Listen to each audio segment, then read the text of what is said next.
ದೇವ್ರ ವಾಕ್ಯ ಹೇಳ್ತೇನೆ, ಅದೇ ಹೇಳ್ತಾ ಇದೆಯಲ್ಲ ಬೇರೆ. ಯೋಹಾನನು ಬರೆದ ಸ್ವಾರ್ತೆ ಒಂದ್ಸಾರಿ ತೆಗೆದು ನೋಡೋಣ. ಯೋಹಾನನು ಬರೆದ ಎಂಥ ಮಾತುಗಳು ಪ್ರೇರೆ, ನಿಜವಾಲು ಎಂಥ ಮಾತುಗಳು ಪ್ರೇರೆ ಇದು. ಮನುಷ್ಯನ ಅಂತರಂಗದಲ್ಲಿ ಓಡಾಡುವಂಥ ಒಂದೊಂದು ಆಲೋಚನೆಗಳು, ಪ್ರಪಂಚದಲ್ಲಿ ನಡೀತಾ ಇರುವಂಥ ಸನ್ನಿವೇಶಕ್ಕೆ ತಕ್ಕ ಹಾಗೆ ವಾಕ್ಯಗಳಿದೆ. ಅಂದರೆ ಹೀಗೆ ಬರೆಸಿ ಕಳಿಸಿದ್ದಾರೆ ಅನ್ನೋ ರೀತಿಲಿದೆ ಪ್ರೇರೆ. ಈ ಸನ್ನಿವೇಶಕ್ಕೆ ತಕ್ಕ ಹಾಗೆ ಈ ದಿನನೇ ಬರೆದು ಕಳಿಸಿದ್ದಾರೆ ಅನ್ನೋ ರೀತಿಲಿದೆ. ಅದಕ್ಕೆ ದೇವರ ವಾಕ್ಯ ಜೀವಂತ, ಅಂದಿಗೂ ಜೀವಂತ್ಯ, ಎಂದಿಗೂ ಜೀವಂತ್ಯ, ಎಂದೆಂದಿಗೂ ಜೀವಂತ. ನಾವು ಸತ್ತರೂ ವಾಕ್ಯಕ್ಕೆ ಸಾವಿಲ್ಲ. ಭೂಮಿ ಆಕಾಶಗಳು ಅಳಿದು ಹೋದವು, ನನ್ನ ವಾಕ್ಯದಲ್ಲಿರುವಂಥ ಒಂದೇ ಸೊನ್ನೆಯ ಗುಡಿಸಾದರೂ ನೆರವೇರದ ಹೊತ್ತು ಅದು ಅಳಿಸಲ್ಪಡುವುದಿಲ್ಲ. ಯೋಹಾನನು ಬರೆದ ಸುವಾರ್ತೆ 16ನೇ ಅಧ್ಯಾಯ 20ನೇ ವಚನ. ಪ್ರಪಂಚ ಯಾವ ರೀತಿ ಇದೆ, ದಿನ ದೇವರ ಮಕ್ಕಳಿಗೆ ಯಾವ ರೀತಿ ಅಂತ ಪರಿಸ್ಥಿತಿಗಳಿದೆ ಅಂತ ಆಲೋಚನೆ ಮಾಡೋಣ ಈ ವಾಕ್ಯದಲ್ಲಿ. ನಿಮಗೆ ನಿಜ ನಿಜವಾಗಿ ಹೇಳುತ್ತೇನೆ, ನೀವು ಅಳುತ್ತಾ ಗೋಳಾಡುತ್ತಾ ಇರುವಿರಿ. ನೀವು ಅಳುತ್ತಾ ಗೋಳಾಡುತ್ತಾ ಇರುವಿರಿ, ಆದರೆ ಲೋಕವು ಸಂತೋಷಿಸುವುದು. ಲೋಕ ಸಂತೋಷ ಪಡ್ತಾ ಇದೆಯಾ? ನಿಜವಾದ ಕ್ರೈಸ್ತನು ಅಳುತ್ತಾ ದುಃಖ ಪಡುತ್ತಾ ಇರ್ತಾರಂಥ ಪರಿಸ್ಥಿತಿಯಲ್ಲಿ ಇರುತ್ತೆ. ಅನೇಕ ಇಕ್ಕಟ್ಟುಗಳ ಮಧ್ಯದಲ್ಲಿ ಹಾದು ಹೋಗ್ತಾ ಇರ್ತಾನೆ. ನಿಜವಾದ ದೇವ ಭಕ್ತನು ಹಣಕಾಸಿನ ಸಮಸ್ಯೆಗಳಿರುತ್ತೆ, ಸಾಲದ ಸಮಸ್ಯೆಗಳಿರುತ್ತೆ, ರೋಗದ ಸಮಸ್ಯೆಗಳಿರುತ್ತೆ, ಮನೆಯಲ್ಲಿ ಕುಟುಂಬದಲ್ಲಿ ನಂಬಿರಲ್ಲ ಅನೇಕರು, ಇವ್ರ ಮೂಲಕ ಟಾರ್ಚರ್. ಹೌದು ಪ್ರಿಯರೇ,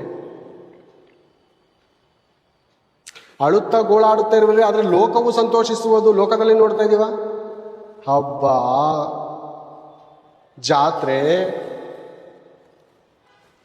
ಎಲ್ಲರೂ ಎಂಜಾಯ್ ಆಗಿದ್ದಾರೆ ಅಲ್ವಾ? ಸಂತೋಷ ಏನ್ ಪ್ರಿಯರೇ, ಭಾನುವಾರ ಅನೇಕ ಹಬ್ಬಗಳು ನಡೆಯುವಾಗ ಅನೇಕ ಸಂತೋಷದಿಂದ ಹೆಂಡತಿ ಮಕ್ಕಳುಗಳು ಎಲ್ಲರೂ ಹೋಗ್ತಾ ಇರ್ತಾರೆ, ಬರ್ತಾ ಇರ್ತಾರೆ, ಟ್ರಿಪ್ಗಳು ಹೋಗ್ತಾ ಇರ್ತಾರೆ. ಅದನ್ನು ನೋಡುವಾಗ ಕ್ರೈಸ್ತರಾದಂಥ ನಮ್ಮ ಮನಸ್ಸಿನಲ್ಲಿ ಏನನ್ನಿಸ್ತದೆ ಅಂದರೆ, ಒಂದು ವೇಳೆ ಲೋಕದಲ್ಲೇ ಇರ್ತಾ ಇದ್ರೆ ಚೆನ್ನಾಗಿರ್ತಾ ಇತ್ತು ಅಲ್ವಾ? ಈ ಸಂತೋಷ ಮಿಸ್ ಮಾಡ್ಕೊಂಡು ಅನ್ನುವಂಥ ಆಲೋಚನೆ ಸೈತಾನ ನಮ್ಮ ಹೃದಯದಲ್ಲಿ ಆಗ್ತಾನೆ. ಅದಕ್ಕೆ ಯೇಸು ಪ್ರಭು ಎಷ್ಟು ಚೆನ್ನಾಗಿ ಬರೆಸಿದ್ದಾರೆ ನೋಡಿ. ನೀವು ದುಃಖ ಪಡ್ತೀರಾ, ಲೋಕವು ಸಂತೋಷಿಸುವುದು.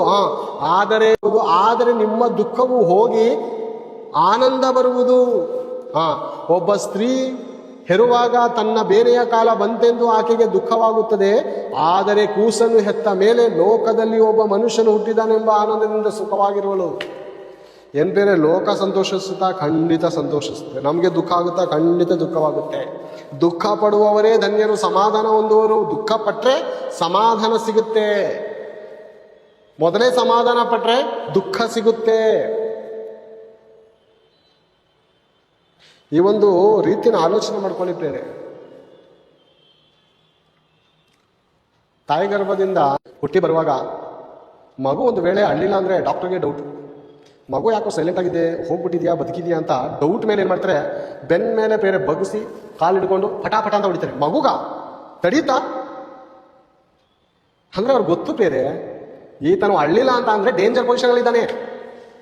ಮಗು ಅಳ್ತಾ ಇಲ್ಲ ಅಂದ್ರೆ ಡೇಂಜರ್ ಪೊಸಿಷನ್, ಸತ್ತೋಗಿದೇನೋ.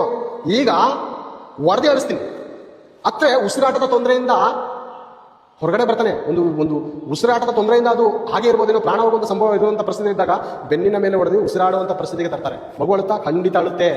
ಹಾಗೆ ಹೇಳ್ತಾ ಇರುತ್ತಾ, ತಾಯಿ ಎದೆಯಲ್ಲಿ ಬಂದು ಹಾಲು ಕುಡಿಯುವಾಗ ಆವಾಗ ನೆಮ್ಮದಿ ಇರುತ್ತೆ. ದೇವರು ಒಂದು ಮಾತು ಹೇಳಿದ್ರು, ದಾವೀದನ ಮೂಲಕ ಒಂದು ಮಾತು ಹೇಳಿದ್ರೆ, ತಾಯಿಯ ಗರ್ಭದಿಂದ ನನ್ನನ್ನು ಬರಮಾಡಿದವನು ನೀನಲ್ಲವೋ, ತಾಯಿಯ ಎದೆಯಲ್ಲಿ ನಿಶ್ಚಿಂತೆಯಿಂದ ಇರಿಸಿದವನು ನೀನಲ್ಲವೋ.